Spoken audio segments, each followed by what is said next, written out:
All right, let's begin. If you guys could please take your phones and put them onto silent or vibrate or do not disturb or whatever to make sure that they're not distracting you. Obviously, you put it face down, that's even better because there's nothing more important that you can be focusing on today than right here. The biggest challenge every entrepreneur faces is working on their business, not in their business. You have an opportunity today to work on it, so don't fuck it up by working in it on email and texting and everything else. Having said that, I'd like to find out what wins you guys have since we've last met. You had a big win in that your book is almost ready for print, correct? Yes. I hired myself an operations manager. And you did? Yeah. Yes. Yes. Wow. Yeah, well done. All right, cool. Anything else? No, it's good. No, that's pretty good. That's pretty big. What other wins? Anybody else want to share some big wins, little wins? I did go to the Cayman Islands. Well, that's a huge win. That's fun. Fun or work? A little bit of both. I got paid to go. That's which is great. Super awesome. Yeah. Huge win. Yeah, that was great. Done some TV and some press and stuff like that. Some nice TV, Oscars, fashion stuff. There's more out there, but Yeah. Are you saving all that and repurposing it and putting it up on your website? I am saving all of it. Is it Yeah, on your I've had a website? Really, yeah, I've been redoing my website because you all know how much I hated it the last time we were Yeah, here. uh-huh. It's much better, and I've come to the conclusion it's never going to be finished. They shouldn't be. Is that Yeah. right, John? Like They that. always evolve, right? Yeah. So, but my web designer and I had a long talk about that. And we're kind of figuring out how to get that in there and where to put it. When the book it gets finished, because that'll be done by like mid-April. Deposit made to you guys, on track with that. But we're gonna kind of like put it all together. Mm-hmm.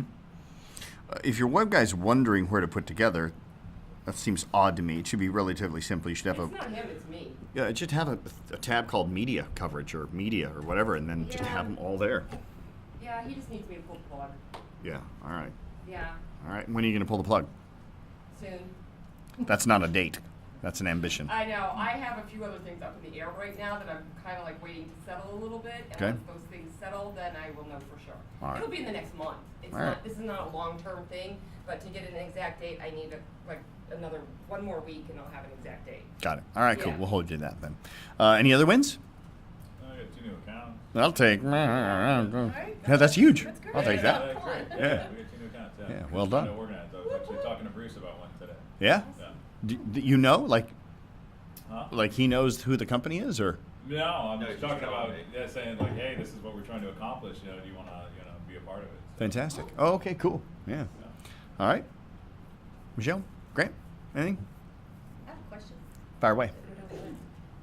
Is there going to be a part where we're covering websites, or is there like an area? That was where- during productization. Okay. Yep. So we'll get you caught up. Yeah. All right. Let's move on. Today we are moving on beyond productization, which is a step that never finishes as well, by the way. Whenever you said that was during productization, you were there at productization day. She was only there for one day, I think. Right. Yeah. So the momentum was the second day, so I missed that day too. No, we had 2 product days. Yeah, 2 full days on productization. And one day we did, but we may have done the hot seating on the momentum, though. We actually pulled up everybody's website and looked at them and gave coaching and feedback on them. Was that momentum or was that product day? I don't know. I think when there was 2 product days, one of them was I think at the other place, and one of them was when Correct, we were yes. sick, but I don't think we covered websites during that time. Okay, so that was at momentum. We covered that one then. Yeah. All right, cool. But today we're going to talk about raising your profile. This step, by the way, at this point in time, this is where you really, I'm hoping, should either feel flow or pressure. Flow because you've got a great pitch, your book is damn near done, you've started to look at your website and develop the ATM system inside that, and developing your brochures. And so you're starting to put all the collateral together. Now what we want to do is, now that we've got the clarity, we got the credibility, we're starting to scale the business, at this point in time, now we want to raise the profile. But if you raise your profile and you still haven't learned how to deliver your pitch without looking at your notes, then you don't have clarity. So think about this. If you raise your profile and everybody knows who you are, but you can't articulate and communicate what it is that you do and they don't know what you do, how's that going to help you? Right? So that's where there should be pressure. But if you can go, man, yeah, I've got this down. I got my pitch down. I know how to articulate that. And you go to my website and the pitch is there in different form. Then you go, now, if I'm raising my profile, people go there and they get clarity. Right? If you raise your profile and you got all that clarity, but you got no credibility because your book's not done. How's that going to help you? Remember, people will not hire you if they only know what you do. They have to know what you do and know that you're the best person to do it. Pressure or flow. Get the idea? Yeah. You can have the world's best profile, raise your awareness so everybody knows who you are, have massive clarity, have massive credibility. But if you haven't learned how to scale your business, what's going to happen? Your customer service is going to fail because you haven't developed the systems in place in your business to maintain the deliverable quality that you would have if you only had 2 or 3 clients. Now when you got 20 or 30 or 200 or 300, right? So this is why every pressure or flow, right? So this is a pivotal point for you to kind of start going, okay, man, how am I doing here? And do I need to catch up? Do I need to get my ass in gear on any of those 3 steps prior to that? Now, having said that, with profile, there's 3 main things we focus on. The first areas we focus on is becoming, and these aren't necessarily in order, this is the order we're going to deliver them here today, is one about raising your celebrity profile. And if having a celebrity profile feels awkward or uncomfortable for you because you're not the kind of the person who enjoys the limelight, I get that. And there are tons of people who have a celebrity profile who are massively introverted and don't want to be necessarily in the limelight, but yet they understand the power and the performance that it does for their business. Warren Buffett is a great example of that. Richard Branson is a great example of that. And that's hardcore introvert, socially awkward, can't do a presentation to save his life, but he understands the power of raising his profile, right? So we brought in 2 speakers today. First one is going to be Bruce Serbin. His Twitter handle is @BruceSerbin, and then we also are bringing in Alex Rodriguez later this afternoon. His is Alex Rods, because A-Rod was already taken and Alex Rodriguez was already taken, I would assume. So let's talk about raising your profile. Your profile basically boils down to this. You are who Google says you are. Plain and simple. And if people Google you and they don't get a lot of information from you, then essentially you're a bit of a ghost, right? And people don't do businesses with ghosts. So how does Google determine who you are? Google determines who you are based upon a few things. And we've got them broken down into 3 areas here: social media or digital awareness, community awareness, and celebrity awareness. Right? And those are your 3 things. Inside, by the way, community awareness, you've got live appearances showing up everywhere, and you've got awards that you've won. We're going to talk about all 3 of those here today. We're going to first start off with your celebrity awareness, and then we're going to move on to your digital awareness, and then we're going to talk about your community awareness at the end. I'll wrap up the whole day here. But I love today because it requires me to speak very little because I got 2 awesome mentors that come in and pretty much just control the show, and it works great. So this afternoon we have Alex Rodriguez coming in. He's going to be talking about how to raise your profile. He's with Yummy Marketing. And then this morning we've actually got Bruce Serbin, who is, by the way, both of these guys are clients of ours as well as mentors. Alex Rodriguez came on as a client, and then we were so impressed by his quality of work and what he was doing, we brought him on as a mentor. Bruce Serbin has been our media mentor since day 1, since we started the company 5 years ago. And Bruce was so impressed with the program, on KPI 4 or 5? 4, he actually became a client. And he went through. So, for example, he has a brochure. Developed inside Productization Day. So that's the brochure that he's got on the desk, because that's for you guys to keep. He's going to be here to talk about raising your profile. And I love this today because I really just get to do nothing. These guys they don't need me to sit here and guide them and rail them and keep them on track. I just let them go. So without further ado, by the way, I will tell you that any media you've ever seen come from me, 100% of it has either come directly from Bruce or Jody using the techniques that Bruce has taught. So anything you've seen me get in terms of my media press, I owe it to this man right here. So he knows what the hell he's talking about. He's got a hell of a niche, by the way. His niche is he does media PR for entrepreneurs who have written books. It's a beautiful niche market, and he's going to show you tons of samples here today. Would you please welcome Bruce Serbin from Serbin Media. Do you like to stand or sit? What do you want to do? A little both. Is anybody watching online? Like you want me? Nope, you're good. Let me get the taller chair for you. Yeah, no, you're cool. Right. So. Cool. Let's see if we can get this figured out. All right. Hi, good morning. All right, so the first thing I want to kind of address before we talk about how to get in the media, how to generate interviews, is talk about the why behind this. Anybody Anybody want to take a shot at why you want to be in the media? Topher's talking about, raising your profile, raising, your level of celebrity, but there's a real big reason, and I swiped too soon apparently. I know the I answer. know I was the just answer. gonna say credibility. So I don't know. Dang it, I gotta figure this out because I'm used to the clicker anyway.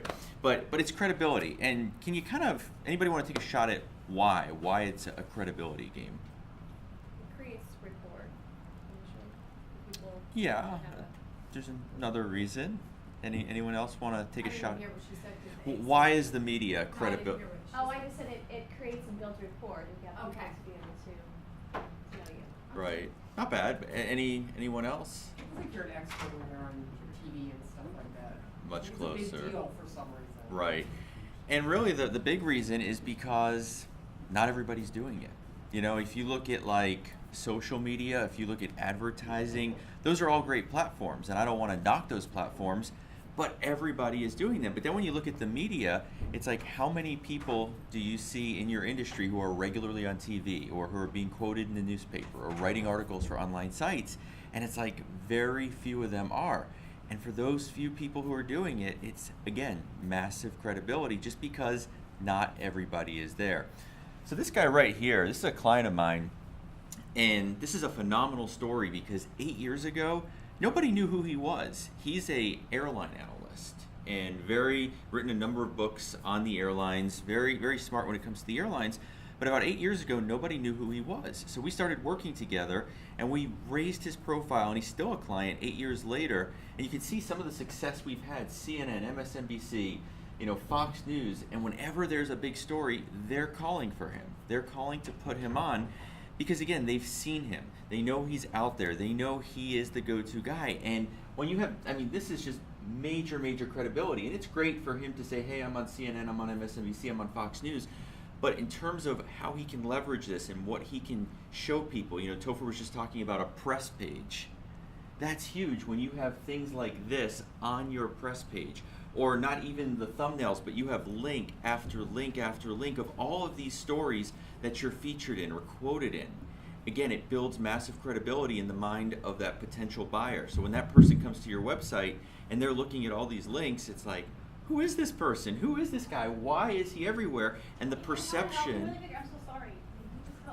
What's it? Yeah, go ahead, keep going. Aid or something.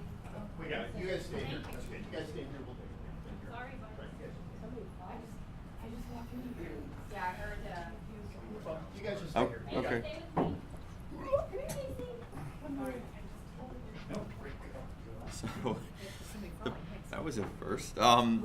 So the perception it sends is, again, massive credibility. This person is important. This person is smart. This person has something important to say. Let me kind of show you what it looks like. Let me paint you a picture. These are 4 clients of mine, actual clients, people that I've worked with. This guy over here, he's a psychiatrist. He specializes in post-traumatic stress disorder. He wrote this book, I Always Sit With My Back to the Wall. Next to him, we have this guy. He's a psychological performance and mental toughness coach. He's written, so many books about the mindset and all of these different topics. This one about money. This guy right here, Jay Herring, he's a senior officer with Carnival Cruise Lines, and he wrote this book, The Truth About Cruise Ships. Next to him, Colin Christopher. He's a clinical hypnotherapist and stage hypnosis performer. Now, these were all very smart, very well-accomplished people before they came to me. But let me show you what it looks like. Let me just paint the picture for you of what it looks like, the before and the after. And you can see the difference, the credibility. Here's our psychiatrist with all of his media logos. Here's our psychological performance coach. You go to his homepage and he's sitting there with Kathy Lee and Hoda. Here's our clinical hypnotherapist with all of his labels and our cruise ship guy. So again, you look at the before and then you look at the after, and again, it just sends that message like, wow, this is somebody that I want to do business with. This is somebody important. This is somebody that I really need to get to know better. And again, the main difference between social and advertising compared to this is everybody is doing that. And that's not to knock it. I'm on social media. You're all on social media. I've done my share of advertising. I'm sure some of you have as well, and that's great. But again, not everybody is in the media. And same thing with Topher. You can see some of the media we've generated. Some of these are a little bit older, but massive, massive credibility going on, and it definitely makes a difference. It's kind of like you're all writing books, right? So when you write that book and you put it down on the table for a prospective client, oh, I'm the author of a book, it sends a message that, oh wow, you've written a book, you must know what you're talking about. And it's sort of the same thing with this. It sends that message of you're an expert and you're credible. And actually, Topher has this quote, when you're in the media, you're in an exclusive club. And that's really what it is. It's like a club for the few and not the many. It's not for the masses. And here's the funny thing, too. You know, the people you see on TV or the people that you read about, you know, in the paper or online, it's not that they're any better than you. They're not smarter than you. It's just that either they have a publicist or they know how to play the game themselves, and they are raising their profiles and building this credibility. So that's kind of, you know, the why behind it. And I just like to start with that because a lot of people come into this and they say, well, I want to be in the media because I want to sell books, or, you know, I want to get booked for keynote speeches, and I want to, you know, have more income coming in. And these things can happen when you leverage your media, but on its own, it really doesn't happen. And I know that sounds kind of, well, why is he going to tell? I'm just telling you the truth because I have so many authors come to me, well, can you get me on TV? Can I become a New York Times bestseller? And it's like, well, I might be able to get you on TV, but I can't promise that that's going to convert to book sales. It's really what you do with the media. And towards the end, I'll kind of share some ideas of what you can do with your media to kind of, you know, help in the process. But let's talk about media outreach. So there's different ways of reaching out to the media, and this is where we're going to get into the how behind it. You know, if you were to go ask a group of people here on the street in Tampa, you know, what's the best way to reach out to journalists? Most of them are going to tell you, you write a press release. And in terms of raising your profile and building credibility and being seen as an expert, that's not the correct answer. Because a press release is best used to make an announcement. You know, you see companies issuing them when they want to announce a new CEO, or when they want to announce that they're merging with another company, or they want to announce their quarterly earnings. It's based on an announcement. But in terms of being a KPI and being that expert, it really doesn't, you know, mesh that well when you send a press release. Then we have what's called the media advisory. And this one's really done around events because it's simply a document that outlines the who, what, where, and when of something. Again, typically an event. So that's something we also stay away from. Then you have the press kit. And that, you know, was more back in the day, even before email, we would send out these elaborate press kits and try to, you know, generate media attention. You know, it had like a bio, it had photos, it had a fact sheet, it had a little collateral in there. And it was really an inefficient way of doing them. We would actually snail mail these press kits and then, you know, a few weeks later pick up the phone and follow up with journalists. And it was just really inefficient. But what we want to focus on is what we call the pitch, the media pitch. This is what KPIs focus on. This is what you want to focus on, and what I'm going to show you how to write today and how to send it to journalists if you're really looking to raise your profile, build massive credibility, and really be seen as an expert in your field. So that's what we're going to focus on today. And, you know, it's really all about expert positioning. And I'll give you an example. If you turn on your favorite national, you know, cable news channel, it could be CNN, MSNBC, Fox News, whatever your favorite is, what do you see all day long? You see one interview after another with these so-called experts, people who are there explaining the news, explaining a story that outlet is covering. And that's what we're going to focus on today, is taking your expertise and bringing it to the media. So when the media is covering your field or your industry, you're the person that they can turn to. So that's what we're going to focus on, is this expert positioning. So let's talk about the pitch. And the pitch is how we get our message out to journalists, how we reach out to the media.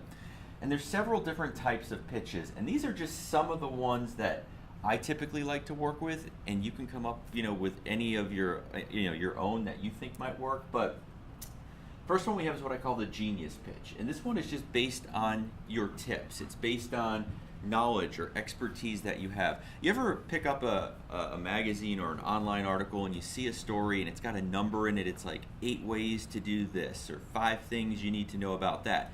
That's simply derived from a genius pitch, where somebody sends out or reaches out to a journalist and says, you know, I'm going to position myself as an expert and I'm going to give your readers, you know, 5 or 7 or 8 things that they need to know around this topic. That is what we call the genius pitch. Then we have what I call the storm chaser pitch. and that is based on breaking news. And what I love about the Storm Chaser pitch is, in my opinion, it's the easiest one to generate coverage around because you don't have to sell the story. You know the media is already covering that story, and they simply need people to speak to. So it's kind of like a storm chaser, you know, the crazy people chasing down the tornadoes. But that's a great one because, again, they just need people, and then you go out to them and, hey, I'm your source, I'm that person. Then we have what I call the psychic pitch, and this is really where you make a prediction around your industry. I worked with this was, back in like 2009, 2010, you know, the economy was really bad and the dollar was tanking and precious metals were going up. And I worked with this gold expert, and he made a prediction that gold prices were going to $5,000 an ounce. And, you know, ultimately he was wrong. I think they hit $1,700, $1,800, something like that. But when we went out to the media and I said, hey, and here's my client who's predicting $5,000 gold, they were all excited. Oh, wow, this is great. You know, we want to talk to him, find out why he's making this prediction. Next, we have what I call the Mythbuster. This is where you kind of look at your industry and you say, what are some things, you know, 5, 6, 7 things that we've been led to believe but are actually incorrect. You know, everybody believes, you know, these key points, this conventional wisdom, but you know what? The truth is, or the facts are, it's a great, great pitch. Then we have what's called the antagonist, and this is the person who just loves a heated debate, loves to cause trouble, someone who will often take the other side of a topic just to really drum up some, you know, attention. The transformer, this is a great pitch, and this really explains how you go from this to that. So for instance, I did this one right around January 1st, you know, New Year's resolutions, okay? How do you make those resolutions to go from this to that? You know, you want to make money, okay, going from, you know, poor to rich, or you want to lose weight, how do you go from, you know, overweight to fit? It's how do you go from this to that? And then the opinionator, this is more of an article, which we'll talk about later, but it's based on, you know, your opinion. If it's a heated topic where you've got, you know, half the people believe one thing and half the people believe something else, you know, you write an article based on what you believe and you kind of dig into the other side, and it just makes for a great article opportunity. But you can see that with all of these, there's a common theme, and it goes back to that expertise. You're being positioned as a thought leader, as an expert, no matter which way you do it, because if you're breaking a myth, you're the expert breaking that myth. If you're making a prediction, you're the expert. If you're the genius, you're the expert. It's all about expert positioning. That's what we do. It's never about you unless you've got some phenomenal story. Like one of my clients, she is America's first African-American female combat pilot. Phenomenal story. You know, she's flying around the Iraqi desert, you know, in her helicopter, and now she's a motivational speaker. But that's a great backstory, you know, her time in the Marines that I can sell as a profile story. But most of us don't have that kind of exciting, juicy, you know, story, so we focus on the expert side of us. And it's so, not that it's easy, but you're experts every day in your field. This is what you do for a living, so you know what you're talking about. So now it's just a matter of taking that knowledge, putting it into a pitch, and presenting it to the media. So, you know, you're the expert, and now we want the media to highlight your expertise. So that's what I want to focus on, is how do you write these pitches? Oh, and then one other pitch.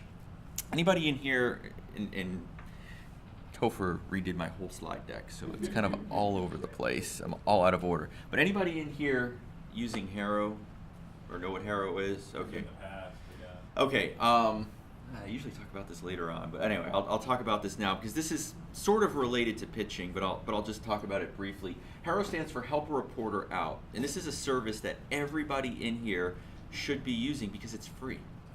And what it is journalists kind of, you know, they write into the Harrow system the types of stories that they're working on, and they explain, this is the kind of story I'm working on, and this is the expert that I'm in need of to speak to. So basically it's filled with these warm leads, and you get these emails 3 times a day, one in the morning, one in the afternoon, and one at night, where journalists just, you know, it's like how can I explain what it looks like? But it's this email, and it's got anywhere from 50 to 80 leads from journalists, and they say, yeah, I'm working on this kind of a story, I need this kind of a person to speak to. And if you're that expert, you go ahead and send them your pitch, which is what we're going to focus on today.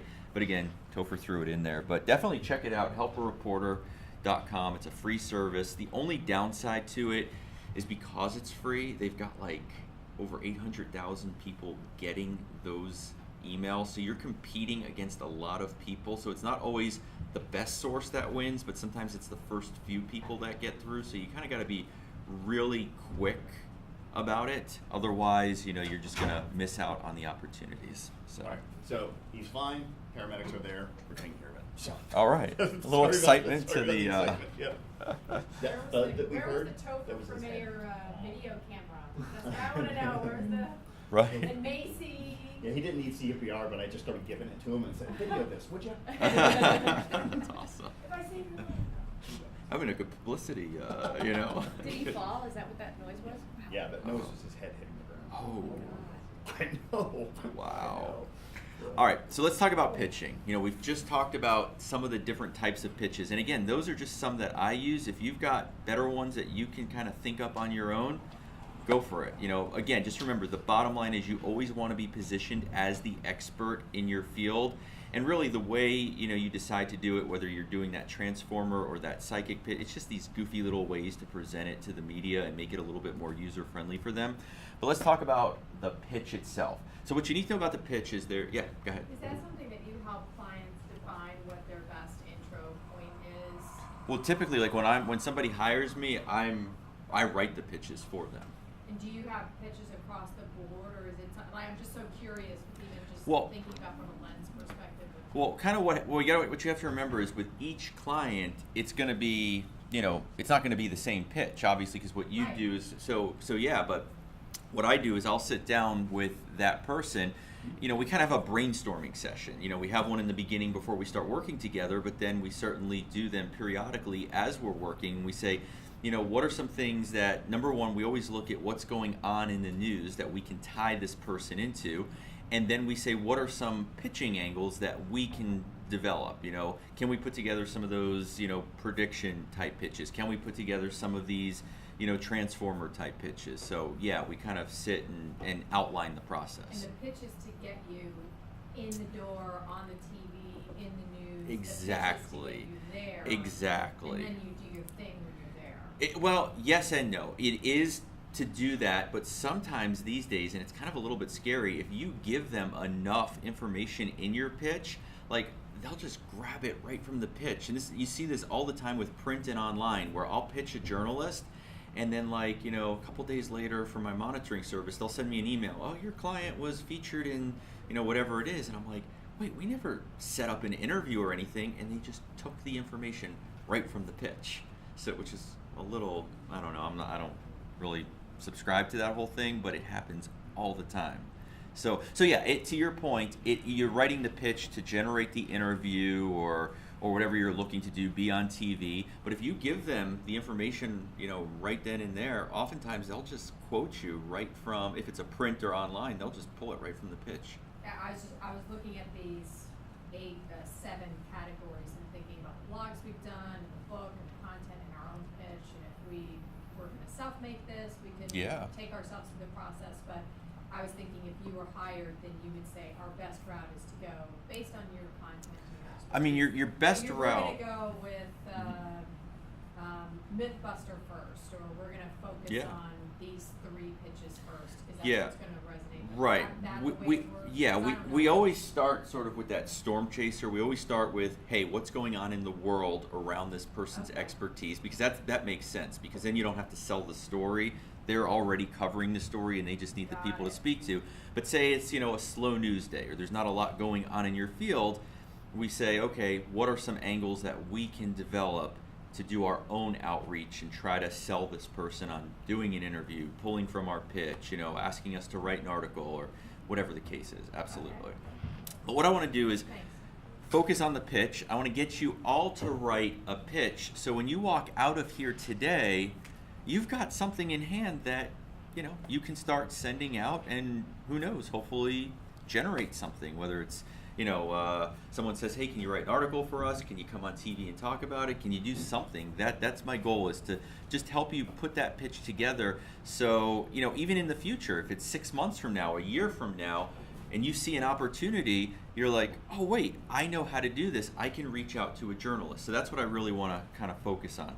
So there's 4 key points to a pitch, and I'm going to kind of go through them one by one. I used to kind of go through them all at once, and Topher was like, no, you got to kind of do them slowly. So the first part of the pitch, and this is the very first thing that a journalist is going to see when they open your pitch. And by the way, I should just backtrack for a second, because I just assume everybody knows this, but I was doing a session a few weeks ago, and apparently I was wrong. But when we're talking about pitching the media, we're talking about emailing them. This is through email. Because I was doing a presentation, and this lady was under the impression we actually mail them, like in the U.S. mail. And again, that was like, 20 plus years ago. But yeah, this is all through email is how we do our pitching. So the first part of your pitch is what we call the intro or the lead. And this is the very first thing that journalist is going to see when they open your pitch. And it's gotta answer one really important question, and that is, why are you contacting me? Because if you can't get right to the point in the first couple of sentences, they are going to delete your pitch. And you've got to remember, journalists are inundated with pitches. I mean, they are slammed with people from, people like myself, publicists, PR firms, publishing houses, do-it-yourselfers. They get lots and lots of emails. So you've got to get right to the point why you're contacting them. So let me just give you a couple of examples, and then I'll have you actually pick a pitch that you want to develop, and we'll focus on the intro. So this first one, this was a client of mine, the one you saw in the beginning on TV. He's the airline analyst. And this was a storm chaser pitch. This was going back a couple of years ago. Egypt Air Flight 804 crashed into the Mediterranean Sea. And, working with an airline analyst, I knew, okay, we just had this plane crash. They need people to speak to. So the very first opening line is, as you continue to cover the crash of Egypt Air Flight 804 today, because it tells that journalist when he's opening up my email, the reason I'm contacting you is to talk about the crash of Egypt Air Flight 804 today. Very simple. With breaking news, you want to get right to the point. I'll show you in some of these other examples where we kind of tell a little story or just, kind of put some fluff behind it and play with the words. But when you're dealing with breaking news, it's all about time, because that story is happening right now. They need people right now, so you get right to the point. So as you continue to cover the crash of Egypt Air Flight 804 today. Here's another one. This was a pitch for a career expert. And she was talking about, the pitch was all about how to handle annoying coworkers. This one's a little bit long, but it works. You can see the intro is, we've all had that one exasperating coworker who ruins our day and at times gets under our skin so much that he spoils the evening and weekends too. Maybe he did something political, sneaky, backstabbing, or outright cruel and malicious. Whatever his actions, how do you tactfully handle the annoying coworker, bring peace back to your job, all while remaining professional? Again, this is a little bit long, but it works because it tells that journalist that my pitch is going to be about how to handle an annoying coworker. Right here. All right, this one right here. This is a Mythbuster pitch. This was for my psychological performance, the mental toughness guy that I talked about. He wrote a book about the mindset and weight loss. And this was a Mythbuster pitch where we took 5 points that people believe about losing weight, and what you have to understand about him is he's a bit controversial, so some of his points you may not agree with, and we'll talk about that later on. But you can see the intro is, the biggest thing holding back most people from losing weight are the myths and misconceptions they have about dieting. Although they have good intentions about getting healthy, they're stuck in the beliefs they've been brainwashed with for years, the beliefs that are keeping them fat, sluggish, sick, and unmotivated to change. But again, it gets right to the point, and it talks about, losing weight, and what's holding us back are the myths and misconceptions. So this is a Mythbuster, and then later on we go on and define what some of those myths are. But again, you can see the intro, it kind of gets right to the point. Here's another one for our airline analyst, and this is a storm chaser. This was around breaking news. We had really bad snowstorms, up in the Northeast. It was really going to mess with air travel that day. Oh, did he fall again? Yeah. Oh, jeez. Wow, that's not good. And you can see the intro. Heavy snow and sub-zero wind chills are set to pummel the Northeast, which will have a major impact on air travel across the entire country. So my journalist opens it up, he sees, okay, this is a pitch that somebody wants to talk about this snowstorm and the sub-zero wind chills that are going to mess with air travel today. You kind of get the point. I mean, it's right, it's pretty. Here's another one. Gosh, this one's gone back a couple of years ago, but remember in Colorado, that guy went into a movie theater and just started shooting. Again, breaking news, this is for a psychiatrist. As you continue to cover the movie theater massacre in Colorado, right to the point, it's a breaking news story, I'm against the clock, and I've got to get my guy, in front of as many journalists as I can. So it's right to the point. So what I want you to do is pick one of the themes. It doesn't matter if it's a genius pitch, which is just based on your tips. It doesn't matter if you want to break some myths. Pick any kind of pitch that you want to do. Figure out the topic and try to write an intro, and then we'll kind of just go around and, work through them.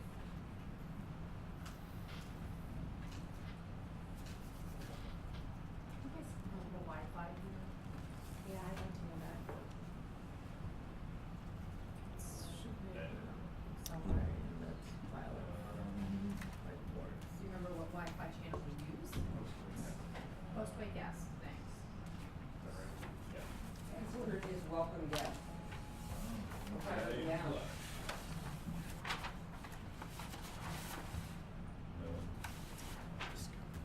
Yes, thank you. Curious, are you gonna send this presentation out? Because those are like really solid examples. I use them in a lot of Yeah. different Yeah. I can get you a copy of the. Okay, that'd be great. Yeah, sure. And then can you go to the one slide that you got all the different examples? Yeah, the different pitches, you mean? Yeah. Sure. This one? Yeah. Yeah, there you go. He just wants to make sure that he copies them correctly for his own pitch, so they sound really smart though. Yeah, hey man, you gotta steal it, just don't get caught. And again, like I said, these are just ones that I use. I'll give you another good one you can use that Yeah. I've been using that's not on here. We do sometimes, we call it a do's and don'ts pitch, where you just pick 5, 6, 7 points, do this, don't do that. Do this, don't do that. But no matter which one you pick, remember the idea is you want to be the expert. You're there to educate, provide tips and insights to that viewer or to that reader. So that's Yeah. always the key. It's not about a book, it's not about a product, it's about the topic, the bigger topic at hand. Got it. Yeah. Yeah, it's kind of neat. You're up on the wall with the paper. I like that. That's pretty cool. Thanks. She's in good company. Go.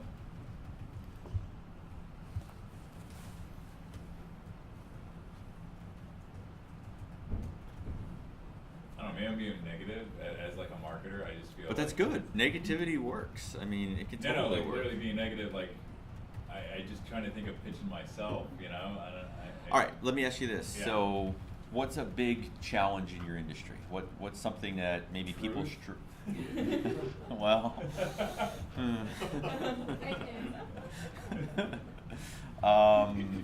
is there something that maybe you see people try to do that they do incorrectly, or before they come to you, they've tried to do it, themselves maybe? Yeah, SEO is a perfect example.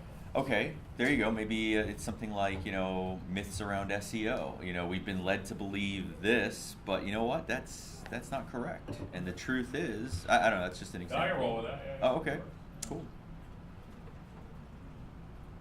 And that's the thing too. Everybody's industry is different. So one of these, some of these themes might not work as well for you as it'll work for somebody else. But you kind of just, figure out what you like and.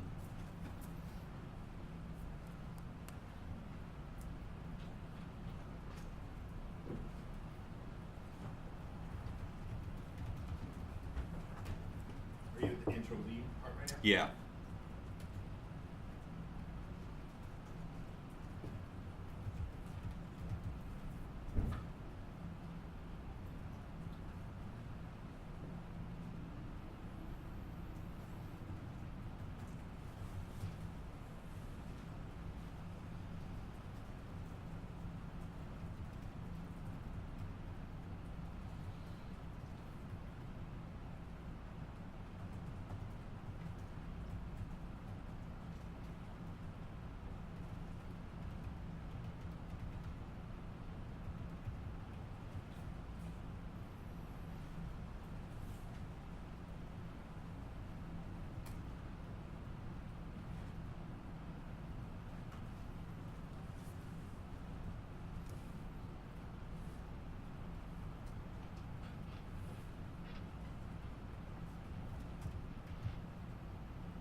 Yeah, go for it. So tell me first what you do and what you're writing about.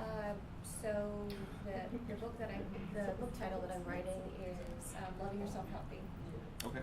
So it's a healthy weight loss book. Okay. Not about nutrition. Okay. So I said one of the biggest things holding professional women back from losing weight and being healthy is not the food they're eating or the exercise they're doing or not doing. Yeah, perfect. I mean, it's kind of right to the point. You could then follow that up probably with something like, so what are the things that they need to know? But yeah, perfect. That's great. Right to the point. Explains it well. Yeah, I like it. If you want, I'll make sure, I guess Topher can get you the rest of the slides and you can kind of I'll follow just be out some of an the hour. examples. Thank you. Yeah, no problem.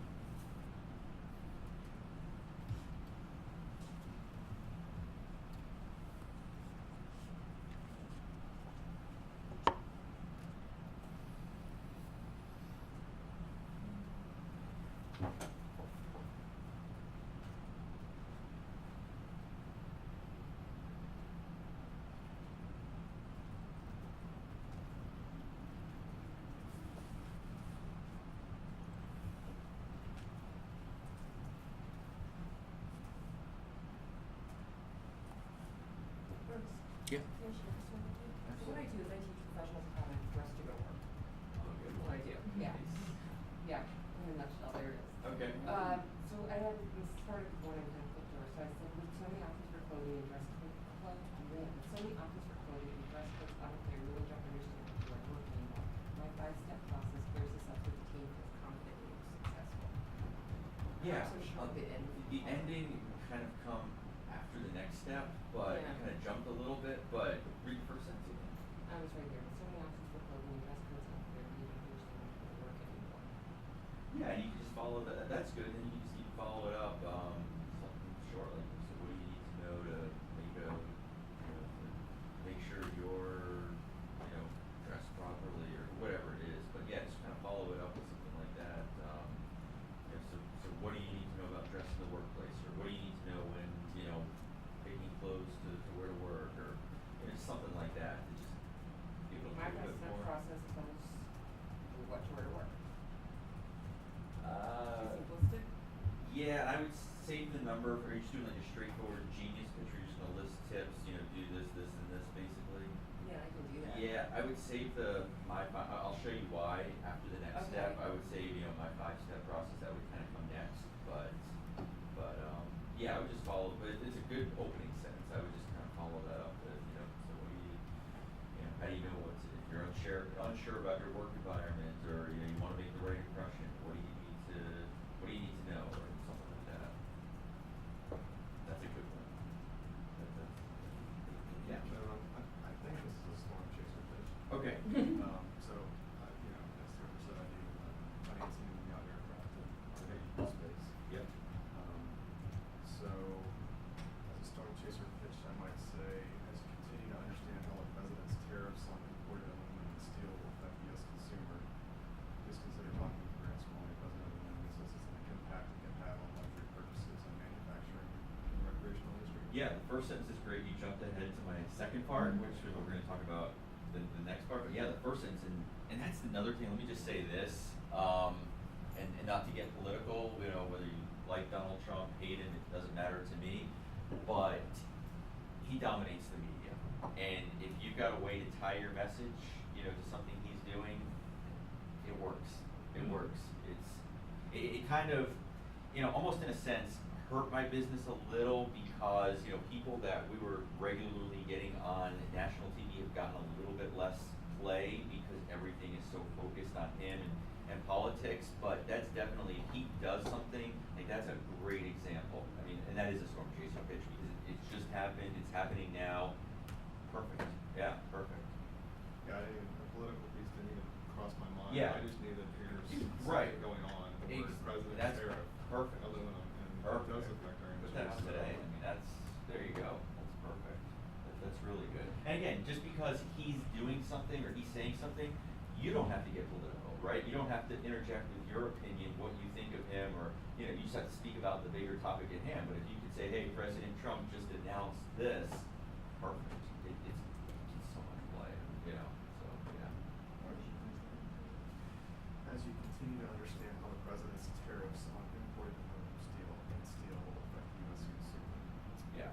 See, and that's good because that's like happening now. He didn't need to really get real descriptive and put like a story behind it. He just got right to the point because it's right now and right to the point. That's perfect. And then we'll jump into the second part, which is where you kind of went. But yeah. Okay, right. But no, you're on the right track. I just didn't get to it yet. Anybody else? You want to take a look at this one? Sure. You were doing the Trying to SEO one, yeah. SEO minutes. Okay. Been led to believe that you can gain Google search algorithm. Google's like God. Are you actually listing the myths, or are you doing? Yeah, no, I'm just saying. I mean, are we supposed to be writing intro? Just or the intro. Yeah, Just the intro. That'd be an intro, right? You can say it's weird.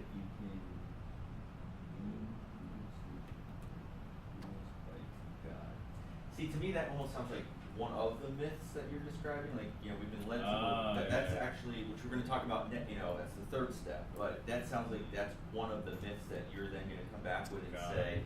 you want something that kind of just outlines the bigger Got it. thing that you're pushing to them.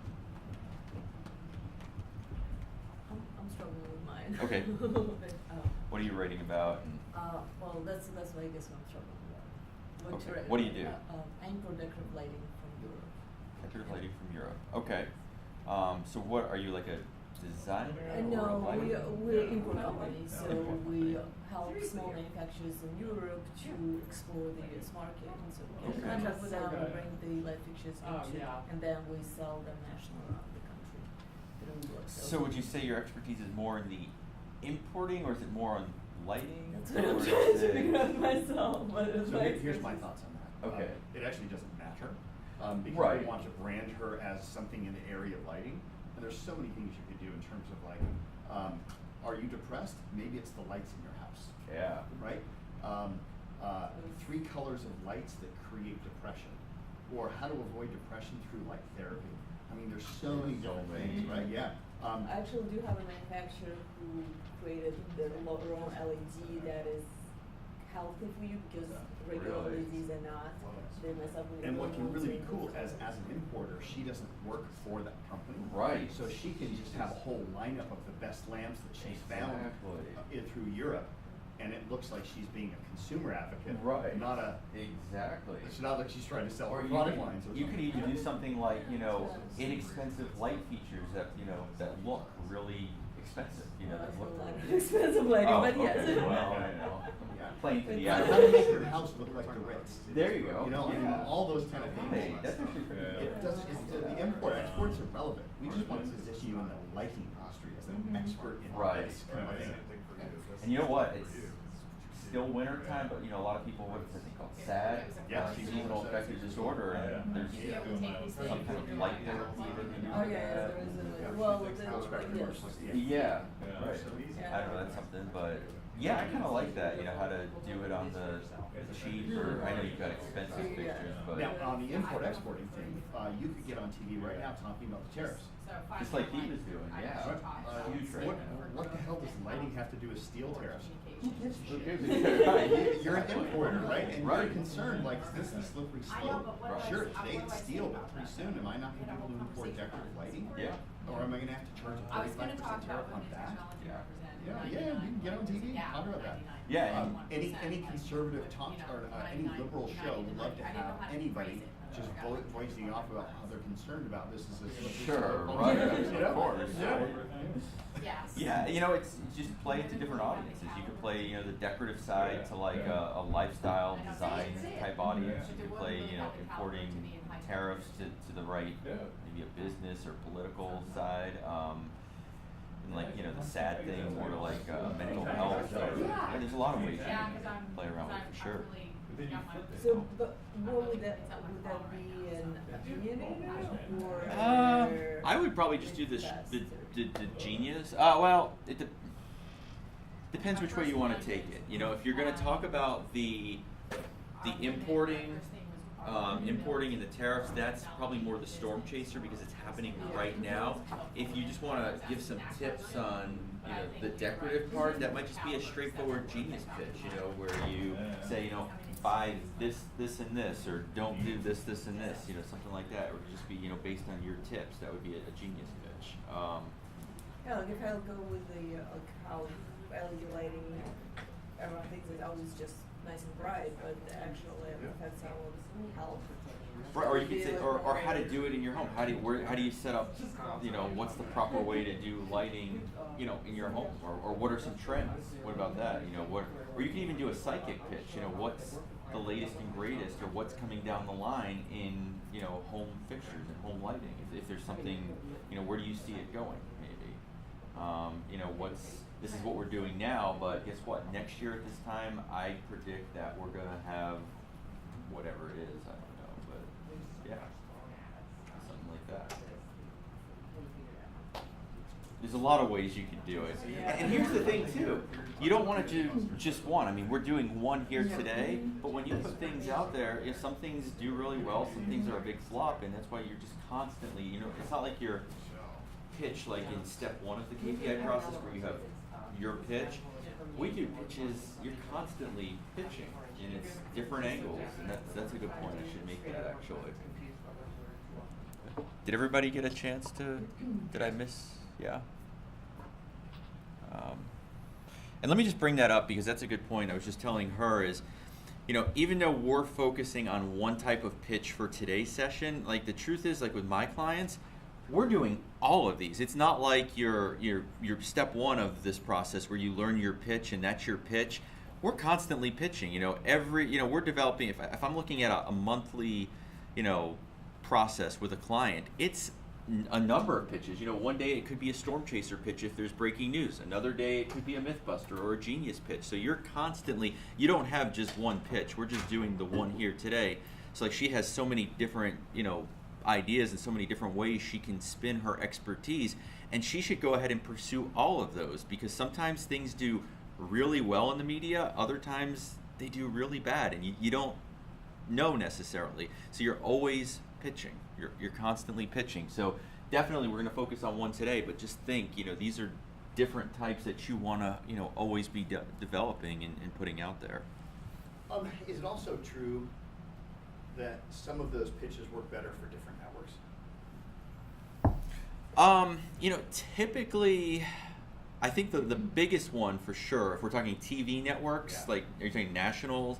Yeah, like I mean, like Fox loves the doom and gloom. They like the doom and gloom, but definitely the biggest one I would do, that I do the most on national, is the Storm Chaser. The breaking news. You know, what are they're covering the day's news, and if you can find a way to tie your expertise to speak about that story, I would focus on the Storm Chaser. By the way, here's a great example, guys. Here's a great example. Rob Hessel, was KPI 7, just finished his book Safe City. The day that book came out, the next day, Parkland shootings. Yep. Bruce made one phone call and got him on Nancy Grace that night. Yeah, Storm pretty Chaser. cool. Storm Chaser. Yeah. That's the best, because you're not, the story's already there. You're not selling the story. You're just selling the expert. Vocal. Yeah, exactly.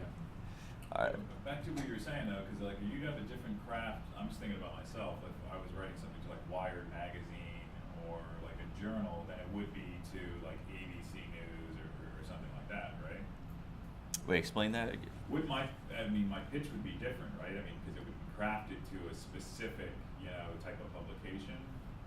I mean, it can if you're okay. Like with Storm Chaser pitches, when they're happening, when it's breaking news, we kind of go wide with them. We put them all over the place because it's happening and time is really against us. You know, every second counts. But with some of these other ones, you can, you know, personalize them more to that specific organization. Like some audiences know more than others, right? Oh, absolutely. Like, if you were speaking, let's say it was a trade or an industry publication, you're going to say things very differently than if you were doing it to, like, you know, a mass, you know, just the mass audience, you know. Absolutely. And for this exercise, should we pick something? You can do, if you want to focus it to the trade, but if you're doing Mythbuster, I wouldn't do the trade. Yeah, that's what I'm saying. That seems like it's more. That's more. That's where I kind of get lost. Yeah, because those people are already going to know. Right. So I would do this. This is for the masses. Okay. You know, it's for somebody who's been told, hey, you need to be doing SEO, and then they try to do it themselves, thinking that they're doing it right, but you come in and say, no, you're not. You know, this is how you really do it. So, All right, so you're pretty good. You think you've got that down? I think they were pretty good from the ones that I heard. But all right, second part of the pitch is what we call the platform. And this really explains to that journalist why you are a good source. So think about this. They open up your email. They've read this fantastic intro. You've kind of hooked them. You've gotten their interest. And now you have to tell them a little bit about you.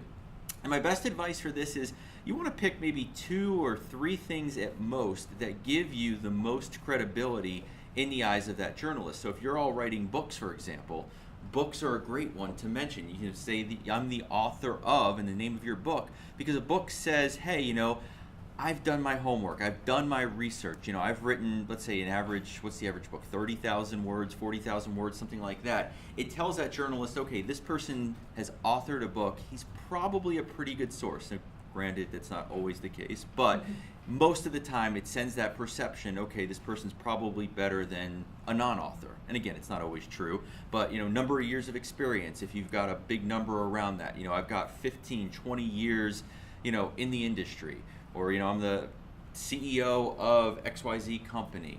And, you know, you want to stay away from things like, you know, I've got 3 kids and my hobbies are this and that, and you know, things, the irrelevant things. So I'll give you a couple of examples. All right, going back to our airline expert in that plane crash. You know, please consider some expert insights from Seth Kaplan, the managing partner at Airline Weekly. Not only is Seth extremely knowledgeable about the global airline scene, he's been to Cairo several times, including twice teaching airline management courses at Egypt Air. So that was important to mention because this was an Egypt Air plane that had crashed. Give you a few more. Going back to that intro that I showed you about how to handle annoying coworkers. So who is this person? Well, Lisa Copeland from The Culture Works, who is a global workplace expert specializing in culture, engagement, leadership, and teamwork. You know, just pick the couple of things that really describe who you are. Here's one, our controversial weight loss guy, Steve Siebold, a coach and author known for his tough love approach to weight loss and dieting, who is author of the new book. We're saying the book because, again, it just gives a little bit more credibility. This one is for, again, this was around the snowstorm around air travel, so it's our airline guy again. You know, if you're looking for a source to speak about this, please consider Seth Kaplan, the managing partner at trade publication Airline Weekly. And you'll notice I did something a little different here. I added a line that said, who is probably America's most knowledgeable and personable airline analyst on TV, and I gave a link. And the reason I did that in this pitch is because this pitch was specifically sent to national TV producers.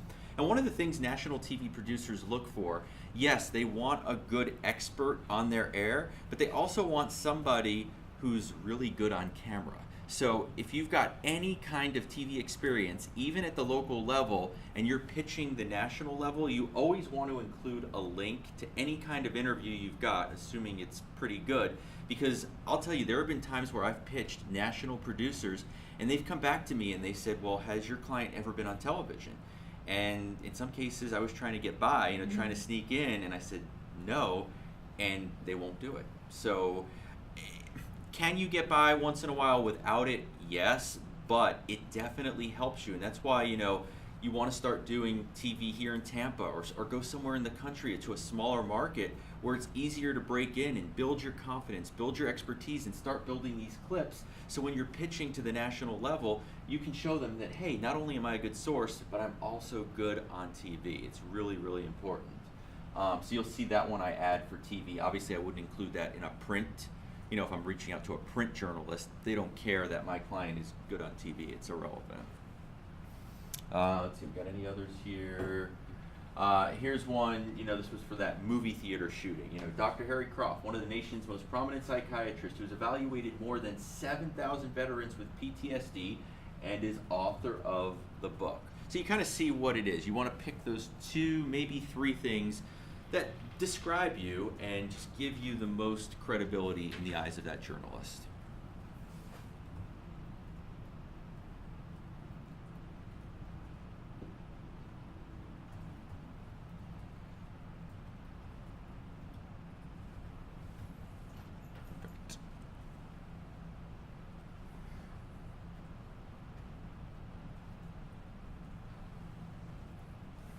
I have a question. Mm-hmm. So if we're sending that, do you say I am so and so? Yeah, if you're sending it, change it to the first person. You know, my name is, or I am. Yeah, these are written in third person because I'm doing it on behalf of my client, but absolutely do it in first person if you're sending it.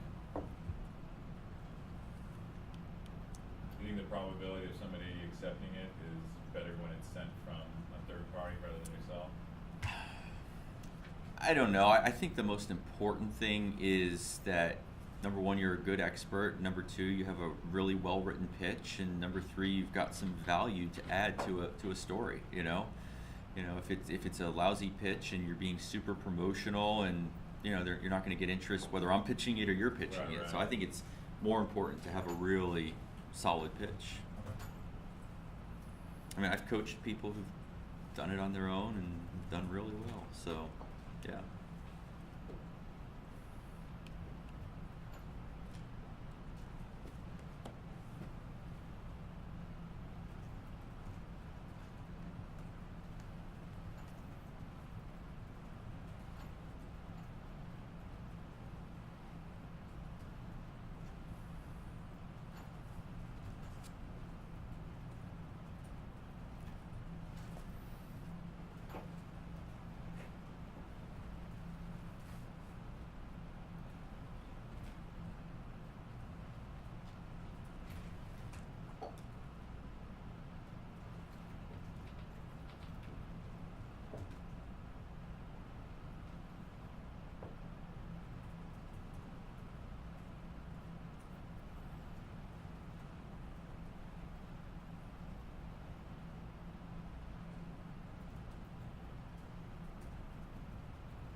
Can you pull up an example where you had like the 3 points in it again? Yeah, absolutely. Of the Yeah. this part, the platform. Let's find a good one. Like here's one.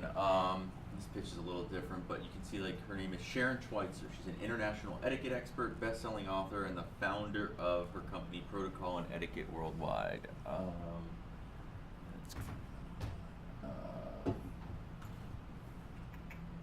This one, we didn't get into this. This was for a designer client. Robin Wilson, president and CEO of Robin Wilson Home, a healthy space interior designer and one of the pioneers of the eco-friendly movement who did the renovation of President Bill Clinton's New York City office. By the way, guys, your platform has already, for the most part, been written. Where at? Yeah, Your Yeah. pitch. true. Pitch. In your credibility, the Ex- authority piece of your pitch, right? Yeah. So you really could just pull up your pitch information, Absolutely. look at your authority, grab that, Yeah. throw that in. That's pretty much Actually, the platform, right? yeah, seriously, that's a good point. No sense reinventing the wheel. Exactly.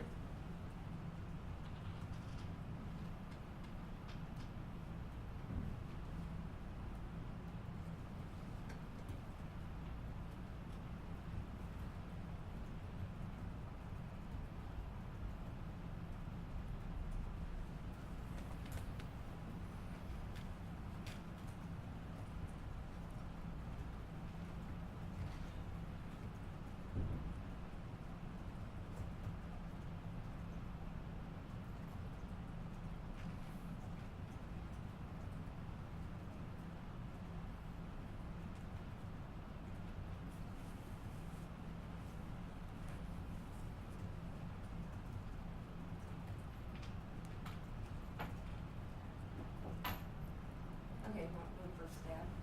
Sure, go for it. Okay. It says, I'm an expert professional attire, 20+ years in retail and fashion management, has written a book. I've been seen on local television and featured in print media hundreds of times over the years. Okay, let me make a comment about that. This is interesting. Yeah.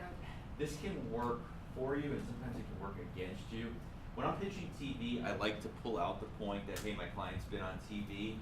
I'm not such a big fan of saying to a print reporter that my client's been in hundreds of print publications.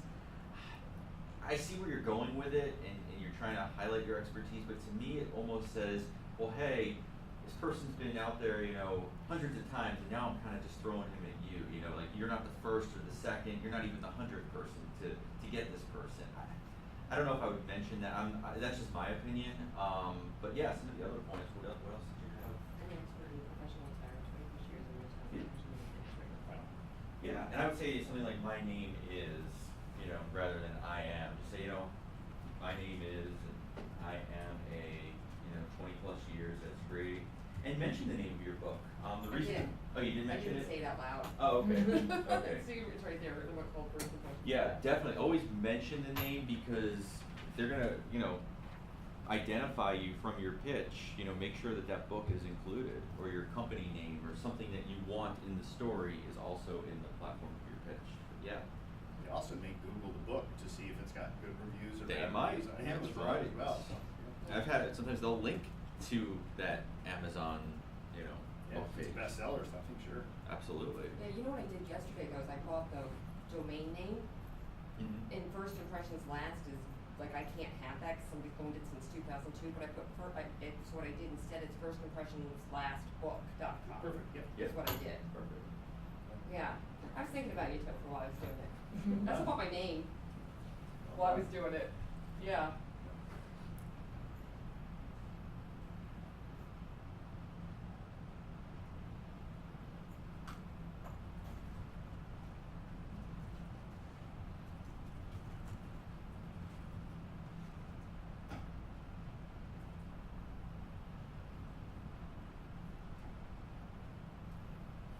Anyone else want to take a shot?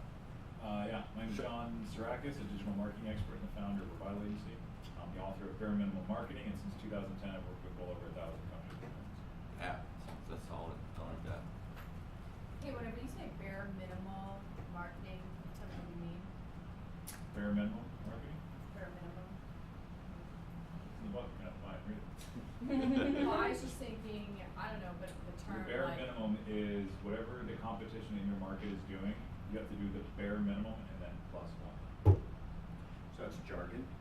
So Yeah. people don't know what it is until they've got it. So it's better to figure a way to say that without having, if you feel like you have to define it, then whatever you said first doesn't work. In a pitch. Yeah, Well, but- where my mind went Yeah. was not at all like that. I didn't go that Even place. better, right? I You're heard, going like, I heard I'm like the naked really marketing. I'm the naked marketing guy. I heard naked marketing, that's I what I invented heard. the naked cowboy in New in my York. brain, and I thought naked marketing would be so much more funny. no, it's not naked. It's fully clothed. Yeah. But it's funny. I just want you to consider it. Yeah. Yeah, that's cool, yeah. You, Because then I went to bare marketing, and then I went to naked marketing. Like my brain, boom, boom, boom. yeah. I got naked marketing. I read. What's naked marketing? What's naked marketing? Can you tell me? You can. No, I You can't. can. Naked. We talked about it all the way here. Naked marketing? We just Yes, not talking you about did. naked marketing. We totally did. The whole way here, we were talking about expressing an authentic voice Yeah. and how important Not that is in hiding the market. behind Not- any layers of Yeah. mistruth. Yeah. That's And how totally not what energy my book's about, but I flows. love the idea. Okay, she's writing a book too for you right now? Yeah, I like it. Yeah. Alright, note to self. Naked marketing. You could totally write a book called Naked Marketing. It would work. Anyone else? Okay, Go for it. my head gets stuck up my butt, so let's do this. What I just did for him, I Is was that the like- intro or the? Yeah. Yeah. I'm gonna read you my intro because it's Sure. what we were playing with Yeah, put them all today. together if you want. Go And for then it. how the thoughts is what's gonna be interesting. That's Yeah. gonna be, okay, so intro.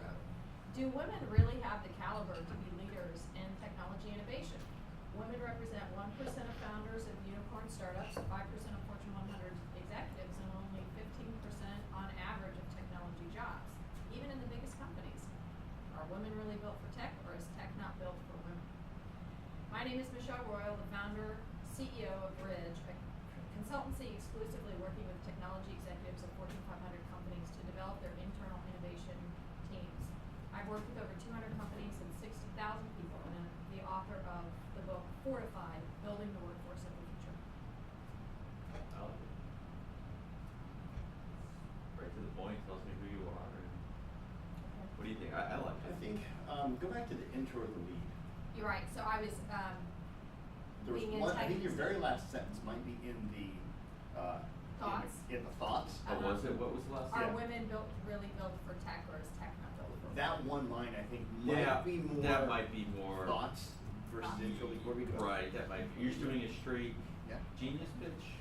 Or This was more like antagonist, because Oh, saying, antagonist, do okay, women really okay. have the Yeah, quality no, to that's do true. it? That's good. But yeah, other than that, it's I'm riffing off of a conversation I had this week. okay. Yeah. Actually, even some of the stats that you threw Yeah. out though, that's probably more thoughts. Maybe. It maybe is. That line is the lead and then the stats are the thoughts. Try it that true. way. So True. just one line lead. Do women have what build- it takes Yeah, to succeed in tech? yeah. That works. That totally works. Yeah. Yeah. By the way, that's very timely right now, being International Women's Day yesterday and Yeah. Women's Month, International Women's Month or It's so. always a good topic. It yeah. is, yep. It's always a good topic. It's particularly, there's a lot of reasons. And why. there are, there's a category of journalists, and that's what they cover. That's all they cover: women in business, women's topics. Really? Oh yeah. In fact, there's websites, for that, magazines for that. It's a big category. Absolutely. John, Dude. naked marketing. He's like, I'm not writing it. It's not happening. I wrote it down. Yeah. Just for the name saying naked on Yeah, yeah. Seriously. Right. So next, the third book will be porn marketing. What? Third one will be porn. Okay. Yeah. That's A friend of mine Yeah. has a thing So, called Speak Your Brand, which is all about having marketing Okay. voice. Right on. But I would read naked marketing before I go to a Speak Your Brand. I love her. And member of the American Voting Congress, Grant Small. Yeah, that's yeah. Grant is the president. Yeah, I yeah. think, What? I think you're onto something, there- and I think we've got the cover for your book. If we could just have you do this. Yeah. That's Yeah, I right. do. It's a winner right there, Yeah, buddy. yeah. This could be your cover, I love just it. with you. Yeah. You can do that little pose. Yeah. She's not being seductive. Yeah. Or you can do the old Burt Reynolds Right to one. the point. With, I was just trying to Bear think Rug. Yeah, dude, that's like 30 years old. I know, I love that thing. I think it's older than that. Maybe. Oh, I see aluminum steel boats. That makes sense. But yeah, no, that's perfect because it's the book title, experience, and yeah, totally Got works. it. Thanks, guys. Totally works. Anyone else? Yeah, Yeah, mine. go ahead. The intro that I'm trying to do, Okay. my company's we're a professional IT service company. Okay. We do employment, IT staffing, and managed services. Okay. Most of the work's been in the education sector. So, with an increasing education budget, is technology helping to fill the gap? Okay. My name is Luis Ortega. Over the last 15 years, I've worked with the largest school districts in the nation to the point where technology needs and improve education to students. Say it one more time. You know the whole thing? or- Yeah, the whole thing. The intro was, with the decrease in education budget, is technology helping to fill the gap? Okay. My name is Luis Ortega. Over the last 15 years, I've worked with the largest school districts in the nation to the point where technology needs and improve education to students. Yeah, I think the platform's good. With the intro, it's fine how you have it, but you could also, instead of asking a question, you could make a really solid statement like, what did you word it again? You said, how did you word it? Is technology helping to fill the gap? And that's fine, but you could also say, whether it is or isn't, I don't know, but say it isn't, you'd say, technology is not defining the gap, or technology is, but there's nothing wrong with how you did it. It's better to declare than to question. It just depends. You Okay. can, Okay. it's, some people might like it one way, but Yeah. yeah, if we're gonna talk about the next section where we're gonna define our thoughts, if you're gonna, I don't know, is it or isn't it? What's your opinion? Or is there not? No. You're I almost think it would be technology, strong. brother. I think it would be Keep it stronger around. if you made a case, like you say you think it's not. I'd love to see you make a really strong case one way or another. I think it is. What we- So I'd rather see you pick a side and really, make a strong argument around one side versus the other. I think that would be stronger. Okay. Yeah, especially for TV, right? TV hates neutrality. They want opinions. You right? want one side versus the other Yeah. side. That's what we usually see is, sometimes on these, especially the bigger national shows, they've got two people, and one person's making the case for one thing, the other person's making the case for the other side. So I'd rather see you take a position Okay. rather than It's just true, it's be. like almost all the cable news. Oh, yeah. With your intro lead, Louis, here's something that, you know, and maybe it's not the same topic you're going for here, but in the storm chaser thing right now, I would think that a great intro lead for you would be, why are we approving millions of dollars for law enforcement to get in schools when we don't even have enough money to buy pencils? How can tech solve the security problem and the educational problem, or something like that? That's You know, a- everybody's going, it's a gun problem, it's a culture problem. They go, Right. it's neither, it's a technology problem. There you go. Yeah, I was actually trying to figure out how to tie that. Sure. Because I didn't work in Madam Broward, so I've actually been to that Been to that school. school. Whoa, really? Yeah, so yeah, into it, yeah. Actually, Maybe we like might cop that everybody's calling a coward? You know, Yeah. it's funny, there's a lady in my office that she actually is the officer across from me. Their son was in the hallway. Oh, I was wow. like, "Ugh." Wow. That made it. Yeah, I mean, that's Yeah. just such a timely topic, right? So I was like, Yeah. you find half of it, what, $500 million to put cops? I'm like, where's the money for? Yeah, the the other stuff? pencils, right, yeah, it's ridiculous. Okay. Yeah. Yeah. And if you're passionate about that opinion too, then, Oh. you know, you get on one show, every single one will put you on. Yeah, it's great. Ready, everybody? Yeah. Oh, okay. I'll start with the intro. Okay. Which way did you decide to go? With the health and LED lighting. Okay. As LED choices in lighting growing bigger and more people and companies switch to it, how will it affect our health in the long run? Okay. And then you went into. And my name is Duda, and I'm a founder and principal Duda Lova, and I'm a founder and principal of Lavka Group, a lighting distribution company. I have worked with numerous designers on creating lighting solutions for customers like Amazon, AT&T, Microsoft, and Hilton. Okay. Read the intro one more time. As LED choices in lighting growing bigger and more people and companies switch over to them, how will it affect our health in the long run? The only, okay, two things. I don't know that the intro and the platform match because you're leading talking about a health story, but there's nothing in that platform to me that says that you're. I think that needs to come from a doctor, almost like a medical doctor or a psychiatrist or somebody who can speak more about. Do you see where I'm going with that? Like, I don't know. To me, it's just unless you can add something in your platform, like many of my clients, have purchased lighting to help with their seasonal affective disorder, to improve their mood. Just I would somehow make it work a little bit better. Okay. And I think also in the intro it's a little bland for me. I think you have an opportunity to really get descriptive and throw out, make it more exciting. What about like the tariffs and stuff? Because you do importing. Well, no, that was another Yeah, one that that was we had another said one. Oh, we really? could talk Okay. about. All right. But remember, with these things, you want to keep coming up with them and coming up with them. Yeah. But read the intro one more time. As LED choices in lighting growing bigger and more people and companies switch to them, how will it affect our health in the long run? See, I would if you want to do something on health, I would just really.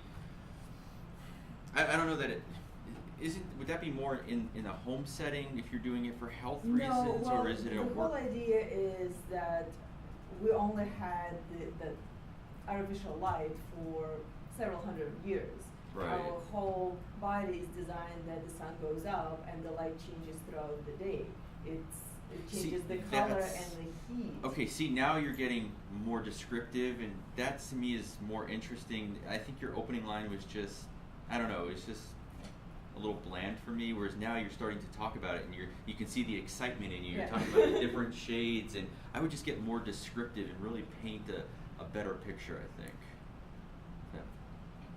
Like how light can alter behavior or something like that? Well, the whole idea is if you go out in the sun in the morning, it's one color and one temperature, and then it changes throughout the day. So our body is adjusting throughout the day. We wake up, we get more alert, we're the most alert in the middle of the day, and then we slowly calm down. With artificial light, especially with the LED being so bright, we stay in that alert time for a very long period Right of there, time. that's it, right there what you just said, how we're constantly in our workplaces exposed to this artificial LED light, and it's got negative, Yeah, and then health we come benefits. home, we can That's relax, we're agitated. There you go. See, that to me is juicier. That's more interesting. That to me is like, okay, I want to read a little bit more rather than where you just pose the question. Is our workplace? I don't know. That's just my opinion, but Okay. yeah. So are you killing your profits in the workplace? Are you killing your employees? Are you killing your employees in the Yeah. workplace, Are you or? killing your employees in the work? Well, there's profits and employees, so there's two. The reason why profits is because she's talking about productivity, because if they aren't getting good sleep at night, that means that Right. they're not thinking as Yep. well during the day, and then they're constantly agitated during the day as well, and it becomes a compounding interest issue where no one can get out of it. They can't get out of it at home, they can't get out of it at work. Right. And it's killing the productivity, therefore the profits. Are LED lights killing your culture? Or you could say Yeah. something like how these days in most work environments we're so focused on things like culture and performance and this, but it's something as simple as changing your light bulbs could make all the difference, or make Yeah. these things come together, or something like that maybe. So, would you drink dirty water while you're using dirty light? Right. Yeah. Again, just get a It's- little bit yeah. more, paint a more exciting picture around it. Okay. You're eating outside again. Yeah. We used to have that all the time in retail, Mm-hmm. and people could never see like what color it was or anything like that. And the lighting was such an issue all the time in fitting rooms, on the selling floor. People would be like taking things over to the door, like you could never Oh, tell that's like true, yeah, baby holding and the black, sign. and Yeah. how dark is that black, and how white is that white? Like Yeah. just another facet to consider is do you really know what color everything is? Is your lighting letting you know? I was at a client's house yesterday because I'm like wrapping up my individual clients right now to just focus on the organizational ones, and she's one of my last ones I have left, and I was upstairs in her bedroom and I had no idea what color anything was Mm. because her lighting was so bad. Wow. It's like with a person has the blue shirt and the black pants, and they go outside, they it's like one black. Oh, they put on shoes like that, like all the time. And that's like another pitch, All not the related time. to this, but that's another pitch you can do, something about the lighting in your home and how it can be sending these distracting or messages, or you can't decipher what color something truly is, or how to improve the lighting in your home. There's so many ways you could go with that. Yeah, dress better light. or Yeah, something. Yeah. there's a lot you can do with that. Yeah. Okay. All right, let's, before take a we get break? on to the next Yeah. one, it's 10:25. Yeah, yeah. Take a break. Sure. You can go 5 minutes early, but it's probably an easier place to break here. Yeah. before we get into the Oh, fight. yeah, So we can definitely. Take a 15-minute bio break. Cool. And come back after that. You can see it down. Topher, did you already make the announcement of whatever it was you were I have not. So actually, yeah, why don't I use these next 5 minutes for some announcements real quickly? Do